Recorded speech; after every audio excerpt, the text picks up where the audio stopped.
Good evening, and thank you for joining me for another Boring Books for Bedtime.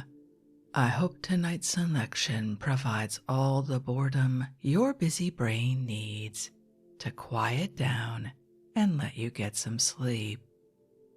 Before we begin, I'd like to give a special shout out of thanks to some new members of our Patreon family: Julie M., Eduardo, Ronnie, Io, and Annie. Thank you all so much for supporting this podcast. By becoming members of Patreon, you help us remain 100% listener supported and ad-free for everyone, and it's very much appreciated. If you're interested in supporting Boring Books for Bedtime and finding out more about the perks available to subscribers, including exclusive episodes heard nowhere else, you'll find a link to Patreon in the show description. You'll also find a link to buymeacoffee.com, where you can support us with a one-time tip, no subscription required. I hope you'll take a moment to check them out. Now, let's read and relax. Find a comfortable spot. Adjust your volume. Take a nice deep breath in.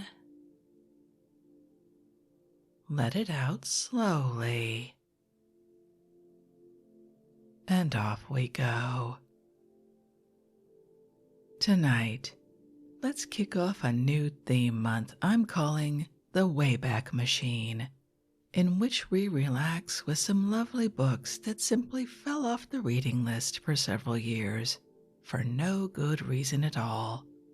Let's kick off the month with more from The Hive and the Honeybee, a beekeeper's manual by the Reverend L.L. Langstroth, first published in 1853 by Hopkins, Bridgman and Company, Northampton, Massachusetts. Let's pick up right where we left off a rather unbelievable 3 years ago, right in the middle of Chapter 3, The Queen or Mother Bee, the Drones and the Workers. Let's begin. The process of rearing the queen more particularly described. If in the early part of the season the population of a hive becomes uncomfortably crowded, the bees usually make preparations for swarming. A number of royal cells are commenced, and they are placed almost always upon the edges of the combs, which are not attached to the sides of the hive.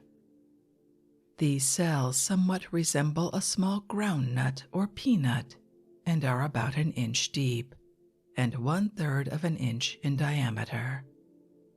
They are very thick and require a large quantity of material for their construction.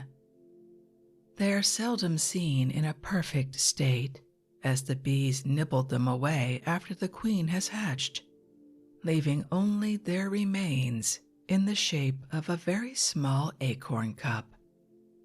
While the other cells open sideways, these always hang with their mouth downwards. Much speculation has arisen as to the reason for this deviation. Some have conjectured that their peculiar position exerted an influence upon the development of the royal larvae, while others, having ascertained that no injurious effect was produced by turning them upwards, or placing them in any other position, have considered this deviation as among the inscrutable mysteries of the beehive. So it has always seemed to me, until more careful reflection enabled me to solve the problem. The queen cells open downwards simply to save room. The distance between the parallel ranges of comb being usually less than half an inch, the bees could not have made the royal cells to open sideways, without sacrificing the cells opposite to them. In order to economize space to the very utmost, they put them upon the unoccupied edges of the comb, as the only place where there is always plenty of room for such very large cells. The number of royal cells varies greatly. Sometimes there are only 2 or 3. Ordinarily, there are 5 or 6, and I have occasionally seen more than a dozen. They are not all commenced at once, for the bees do not intend that the young queens shall all arrive at maturity at the same time. I do not consider it as fully settled how the eggs are deposited in these cells. In some few instances, I have known the bees to transfer the eggs from common to queen cells, and this may be their general method of procedure. I shall hazard the conjecture that the queen deposits her eggs in cells on the edges of the comb in a crowded state of the hive, and that some of these are afterwards enlarged and changed into royal cells by the workers. Such is the instinctive hatred of the queen to her own kind that it does not seem to me probable that she is entrusted with even the initiatory steps for securing a race of successors. That the eggs from which the young queens are produced are of the same kind with those producing workers has been repeatedly demonstrated. On examining the queen cells while they are in progress, one of the first things which excites our notice is the very unusual amount of attention bestowed upon them by the workers. There is scarcely a second in which a bee is not peeping into them, and just as fast as one is satisfied, another pops its head in to examine if not to report progress. The importance of their inmates to the bee community might easily be inferred from their being the center of so much attraction. Royal jelly. The young queens are supplied with a much larger quantity of food than is allotted to the other larvae, so that they seem to float in a thick bed of jelly, and there is usually a portion of it left unconsumed at the base of their cells after the insects have arrived at maturity. It is different from the food of either drones or workers, and in appearance resembles a light quince jelly, having a slightly acid taste. I submitted a portion of the royal jelly for analysis to Dr. Charles M. Wetherell of Philadelphia. A very interesting account of his examination may be found in the proceedings of the Philadelphia Academy of Natural Sciences for July 1852.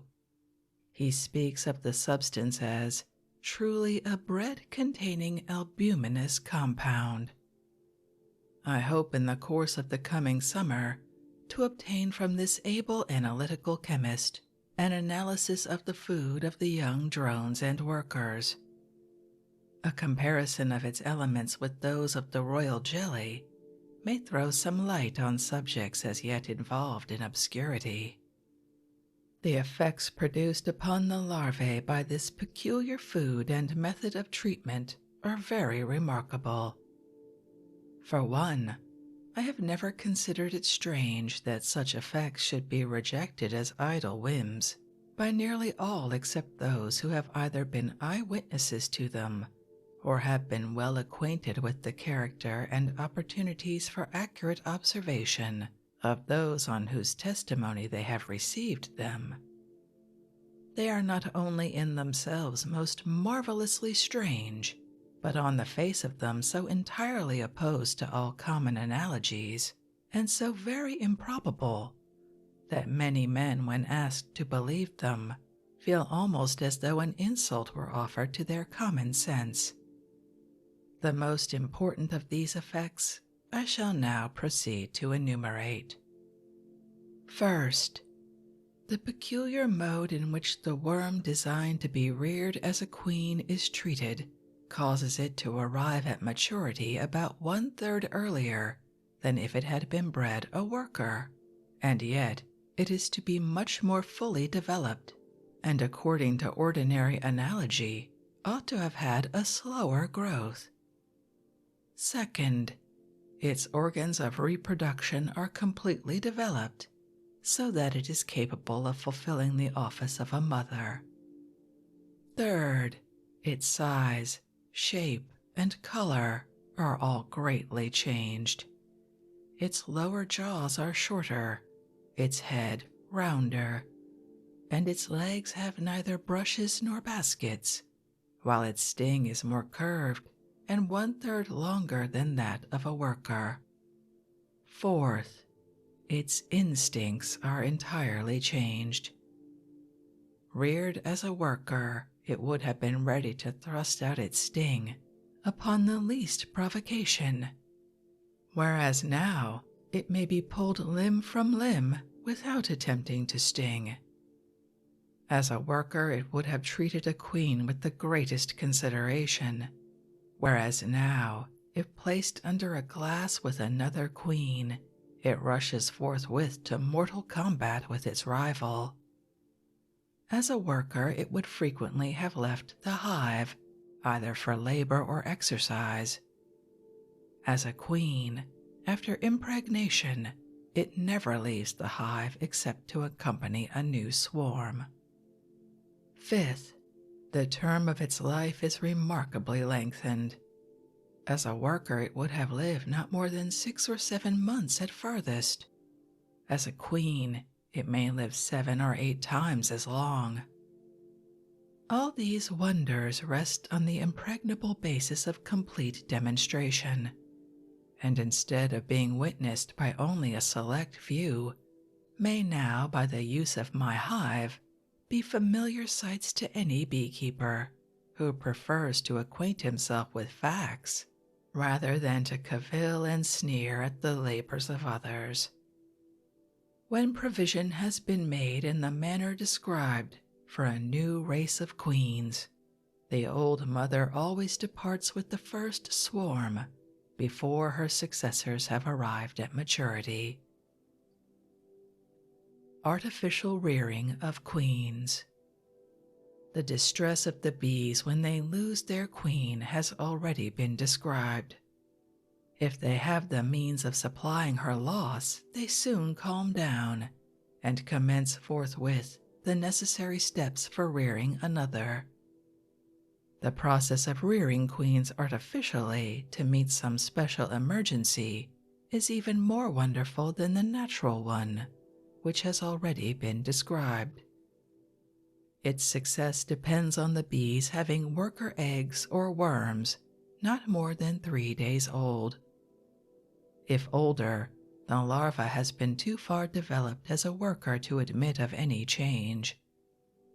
The bees nibble away the partitions of 2 cells adjoining a third, so as to make one large cell out of the 3. They destroy the eggs or worms in 2 of these cells, while they place before the occupant of the third the usual food of the young queens, and build out its cell so as to give it ample space for development. They do not confine themselves to the attempt to rear a single queen, but to guard against failure start a considerable number, although the work on all except a few is usually soon discontinued. In 12 or 14 days, they are in possession of a new queen, precisely similar to one reared in the natural way, while the eggs which were laid at the same time in the adjoining cells, and which have been developed in the usual way, are nearly a week longer in coming to maturity. I will give in this connection a description of an interesting experiment. A large hive which stood at a distance from any other colony was removed in the morning of a very pleasant day to a new place, and another hive containing only empty comb was put upon its stand. Thousands of workers which were out in the fields, or which left the old hive after its removal, returned to the familiar spot. It was affecting to witness their grief and despair. They flew in restless circles about the place which once contained their happy home, entered and left the new hive continually, expressing in various ways their lamentations over their cruel bereavement. Towards evening they ceased to take wing and roamed in restless platoons in and out of the hive and over its surface, acting all the time as though in search of some lost treasure. I now gave them a piece of brood comb containing worker eggs and worms, taken from a second swarm, which being just established with its young queen in a new hive, could have no intention of rearing young queens that season. Therefore it cannot be contended that this piece of comb contained what some are pleased to call royal eggs. What followed the introduction of this brood comb took place much quicker than it can be described. The bees which first touched it raised a peculiar note, and in a moment the comb was covered with a dense mass. Their restless motions and mournful noises ceased, and a cheerful hum at once attested their delight. Despair gave place to hope, as they recognized in this small piece of comb the means of deliverance. Suppose a large building filled with thousands of persons tearing their hair, beating their breasts, and by piteous cries, as well as frantic gestures, giving vent to their despair. If now someone should enter this house of mourning, and by a single word cause all these demonstrations of agony to give place to smiles and congratulations, the change could not be more wonderful and instantaneous than that produced when the bees received the brood comb. Eastern peoples call the honey bee Deborah, she that speaketh. Would that this little insect might speak, and in words more eloquent than those of man's device, to the multitudes who allow themselves to reject the doctrines of revealed religion, because, as they assert, they are on their face so utterly improbable that they labor under an a priori objection strong enough to be fatal to their credibility. Do not nearly all the steps in the development of a queen from a worker egg labor under precisely the same objection? And have they not, for this very reason, always been regarded by great numbers of beekeepers as unworthy of credence? I shall quote in this connection from Hewish, an English apiarian of whom I have already spoken, because his objections to the discoveries of Huber remind me so forcibly of both the spirit and principles of the great majority of those who object to the doctrines of revealed religion. Quote, if an individual, with the view of acquiring some knowledge of the natural history of the bee or of its management, consult the works of Bagster, Bevan, or any of the periodicals which casually treat upon the subject, will he not rise from the study of them with his mind surcharged with falsities and mystification? Will he not discover through the whole of them a servile acquiescence in the opinions and discoveries of one man, however at variance they may be with truth or probability? And if he enter upon the discussion with his mind free from prejudice, will he not experience that an outrage has been committed upon his reason in calling upon him to give assent to positions and principles which at best are merely assumed, but to which he is called upon dogmatically to subscribe his acquiescence as the indubitable results of experience, skill, and ability?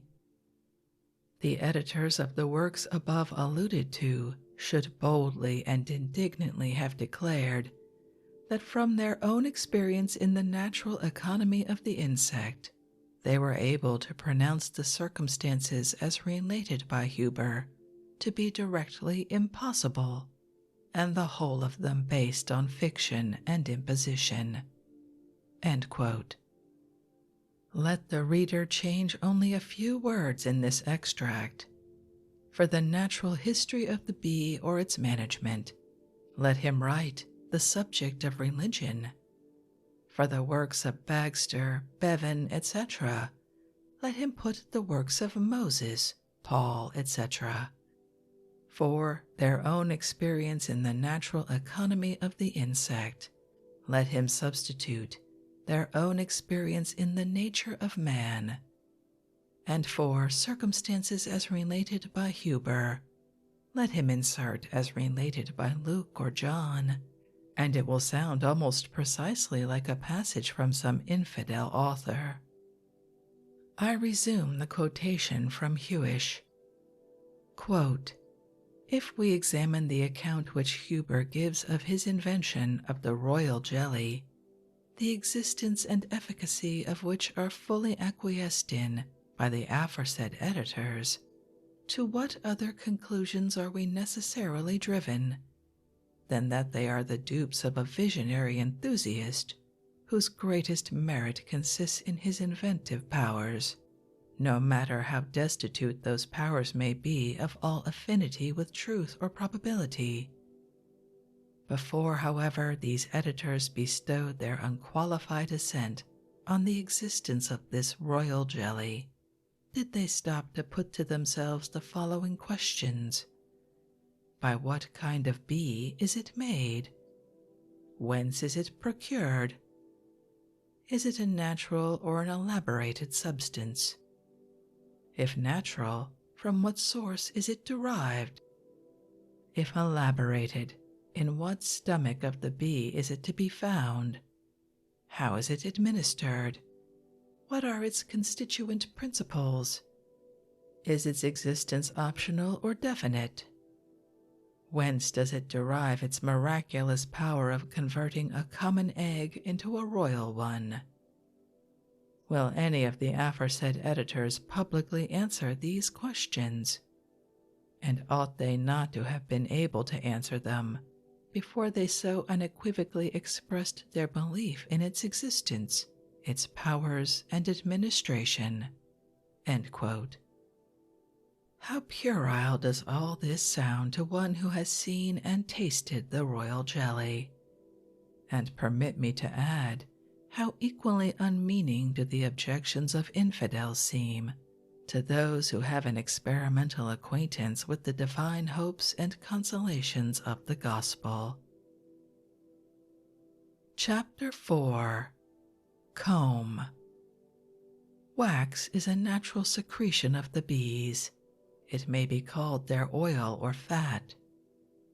If they are gorged with honey or any liquid sweet and remain quietly clustered together, it is formed in small wax pouches on their abdomen and comes out in the shape of very delicate scales.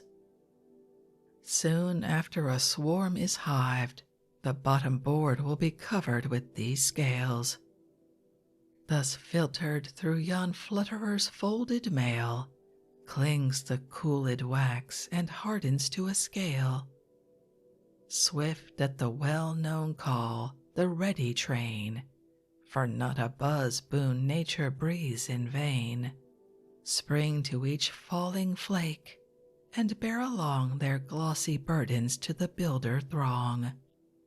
These with sharp sickle or with sharper tooth pare each excrescence and each angle smooth, till now in finished pride 2 radiant rows of snow-white cells one mutual base disclose.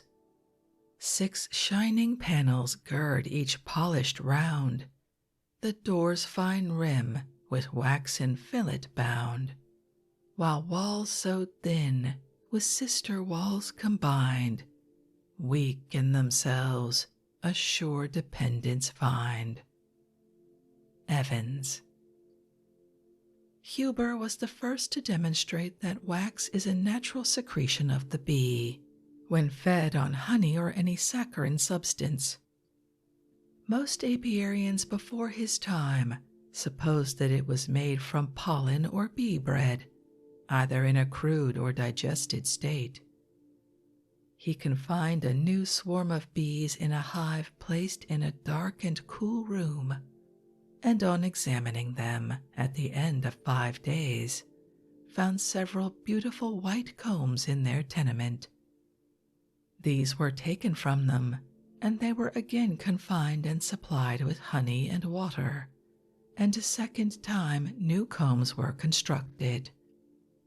5 times in succession their combs were removed, and were in each instance replaced, the bees being all the time prevented from ranging the fields to supply themselves with bee bread. By subsequent experiments, he proved that sugar answered the same end with honey. He then confined a swarm, giving them no honey, but an abundance of fruit and pollen. They subsisted on the fruit, but refused to touch the pollen, and no combs were constructed, nor any wax scales formed in their pouches. These experiments are conclusive and are interesting, not merely as proving that wax is secreted from honey or saccharine substances, but because they show in what a thorough manner the experiments of Huber were conducted. Confident assertions are easily made, requiring only a little breath or a drop of ink, and the men who deal most in them have often a profound contempt for observation and experiment.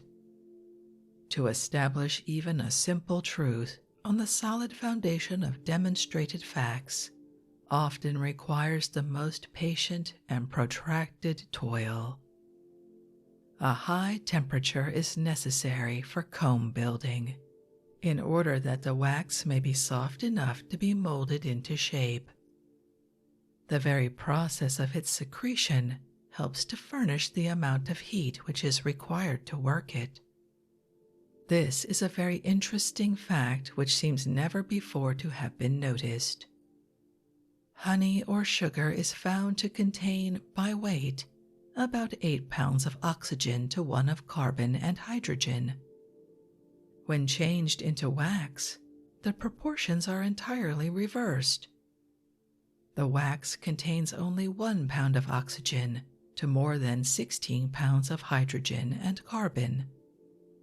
Now, as oxygen is the grand supporter of animal heat, the consumption of so large a quantity of it aids in producing the extraordinary heat which always accompanies comb building, and which is necessary to keep the wax in the soft and plastic state requisite to enable the bees to mold it into such exquisitely delicate and beautiful shapes.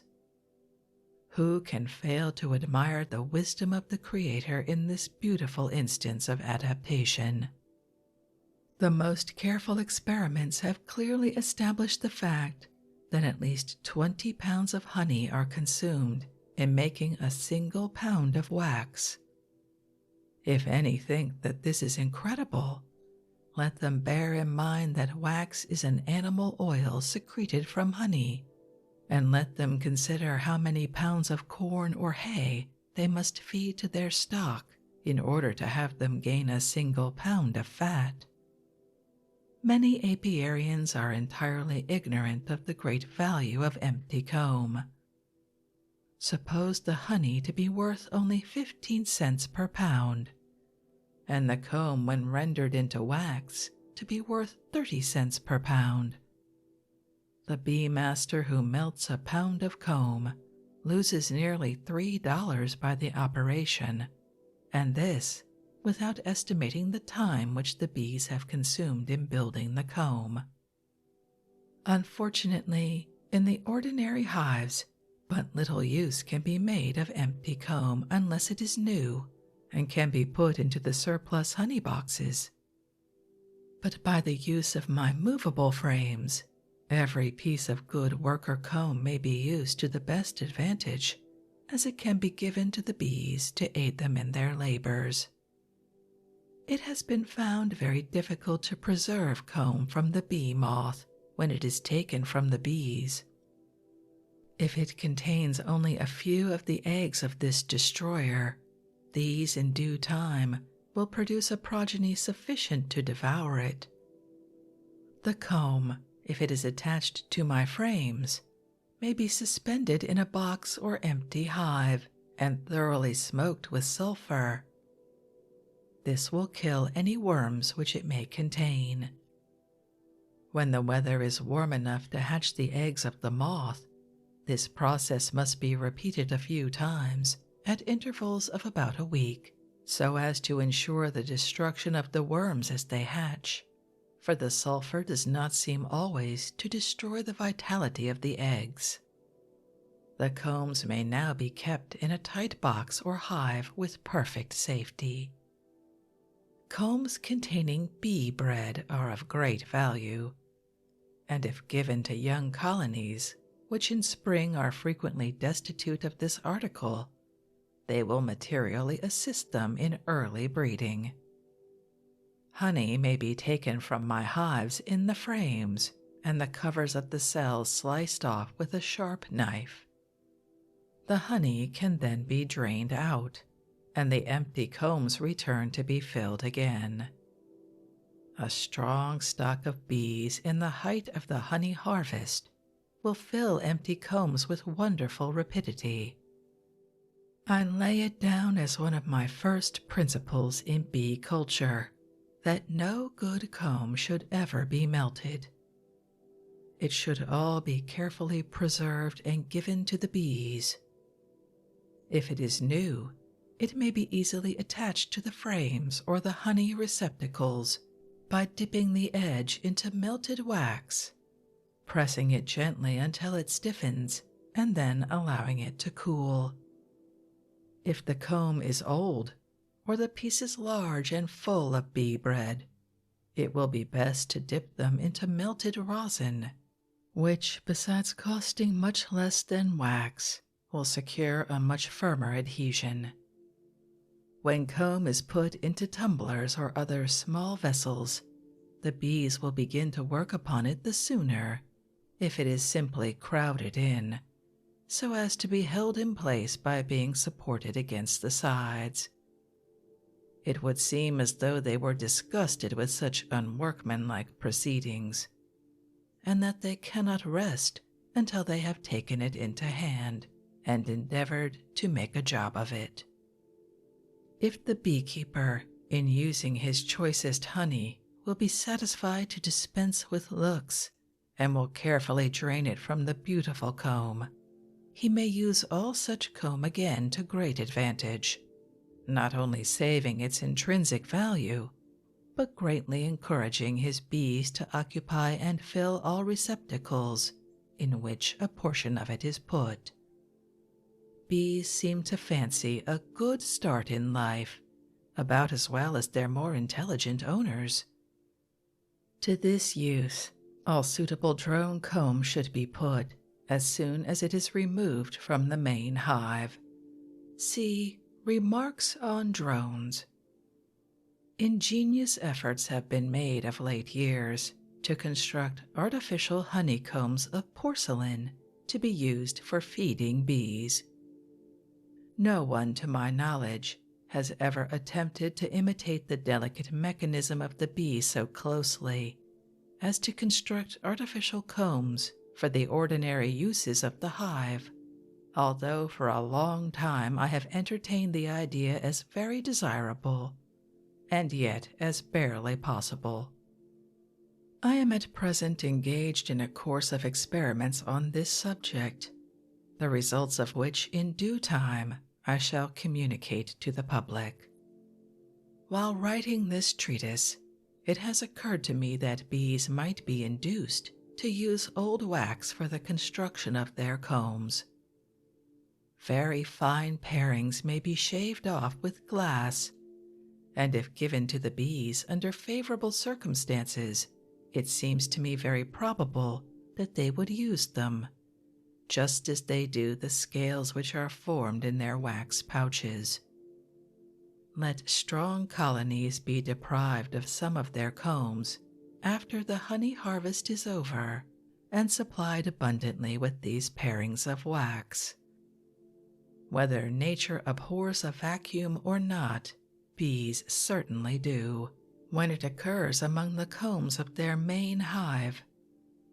They will not use the honey stored up for winter to replace the combs taken from them. They can gather none from the flowers. And I have strong hopes that necessity will, with bees as well as with men, prove the mother of invention, and lead them to use the wax as readily as they do the substitutes offered them for pollen. See chapter on pollen. If this conjecture should be verified by actual results, it would exert a most powerful influence in the cheap and rapid multiplication of colonies, and would enable the bees to store up most prodigious quantities of honey.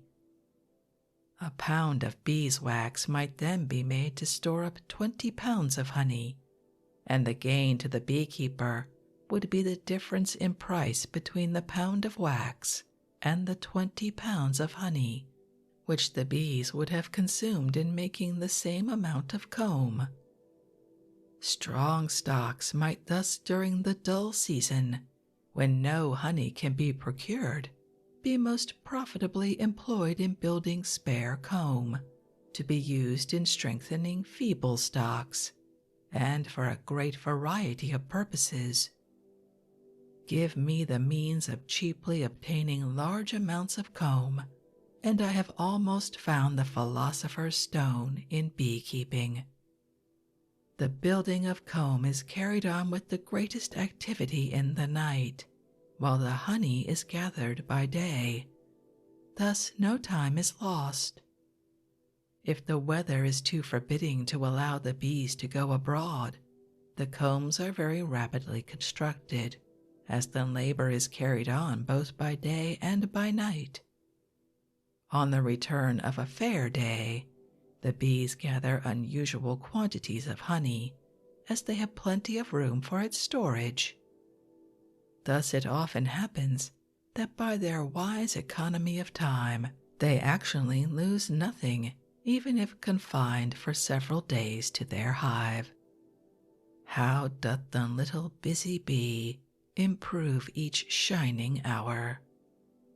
The poet might with equal truth have described her as improving the gloomy days and the dark nights in her useful labors. It is an interesting fact, which I do not remember ever to have seen particularly noticed by any writer, that honey gathering and comb building go on simultaneously, so that when one stops, the other ceases also. I have repeatedly observed that as soon as the honey harvest fails, the bees intermit their labors in building new comb, even when large portions of their hive are unfilled. They might enlarge their combs by using some of their stores, but then they would incur the risk of perishing in the winter by starvation. When honey no longer abounds in the fields, it is wisely ordered that they should not consume their hoarded treasures, in expectation of further supplies which may never come. I do not believe that any other safe rule could have been given them.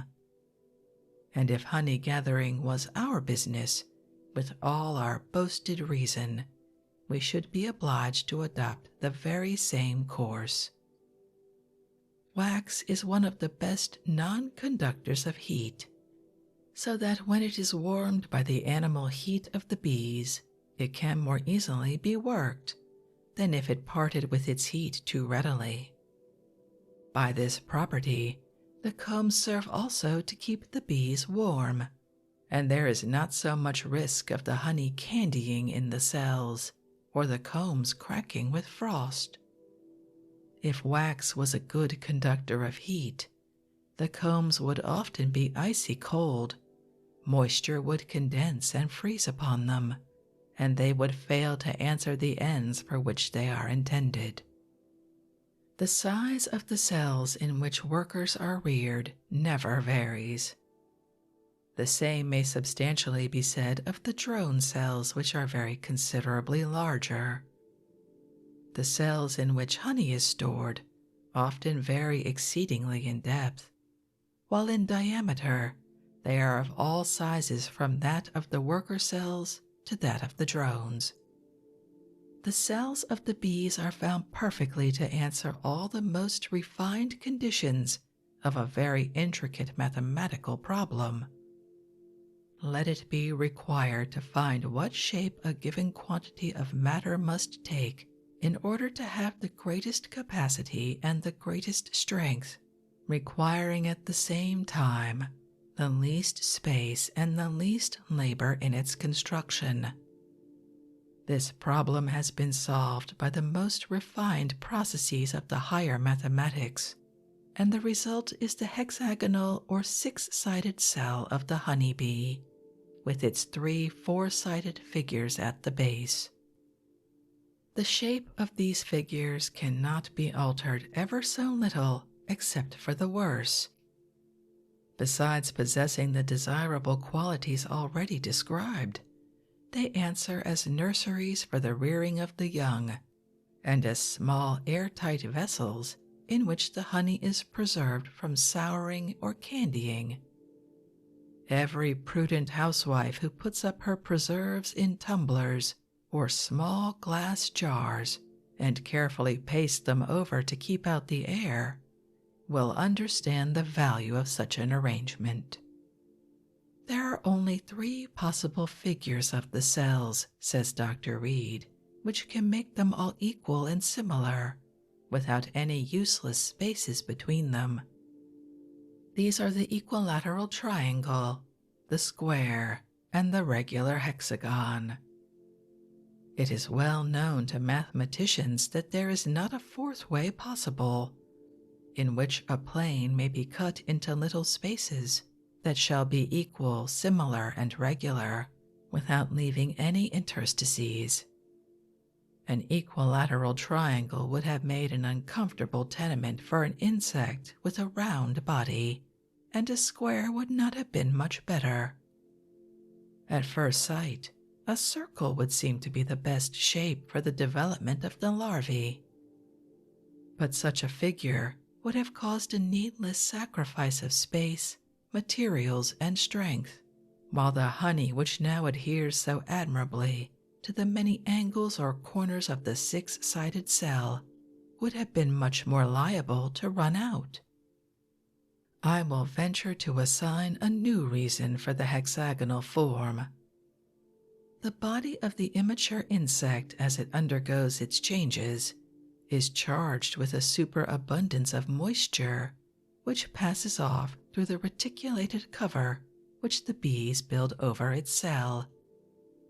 A hexagon, while it approaches so nearly the shape of a circle as not to incommode the young bee, furnishes in its 6 corners the necessary vacancies for its more thorough ventilation.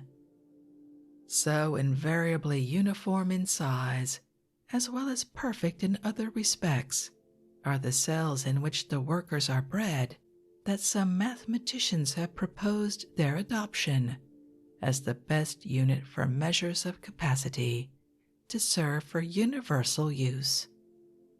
Can we believe that these little insects unite so many requisites in the construction of their cells, either by chance or because they are profoundly versed in the most intricate mathematics?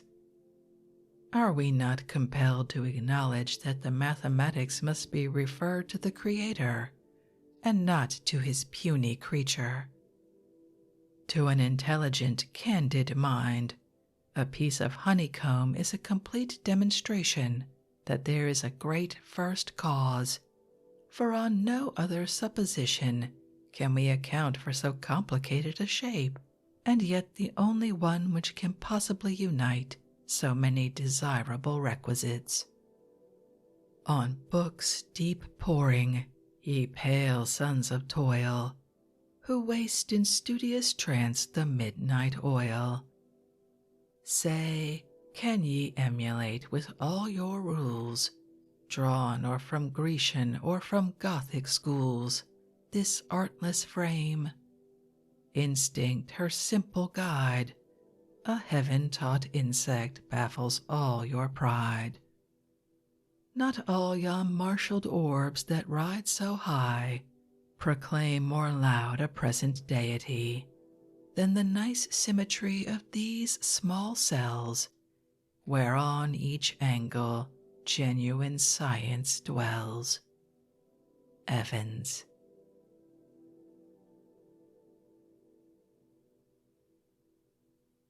And with that poetic conclusion to Chapter 4, I think we'll end this evening's reading from The Hive and the Honey Bee, A Beekeeper's Manual, by the Reverend L. Langstroth, who once again has given us a most curious mix of science and religion.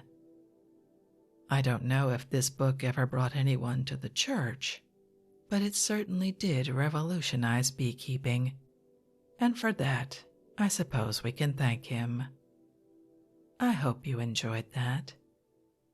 If you'd like to read this work for yourself, as always, you'll find a link to a free ebook from Project Gutenberg in the show description.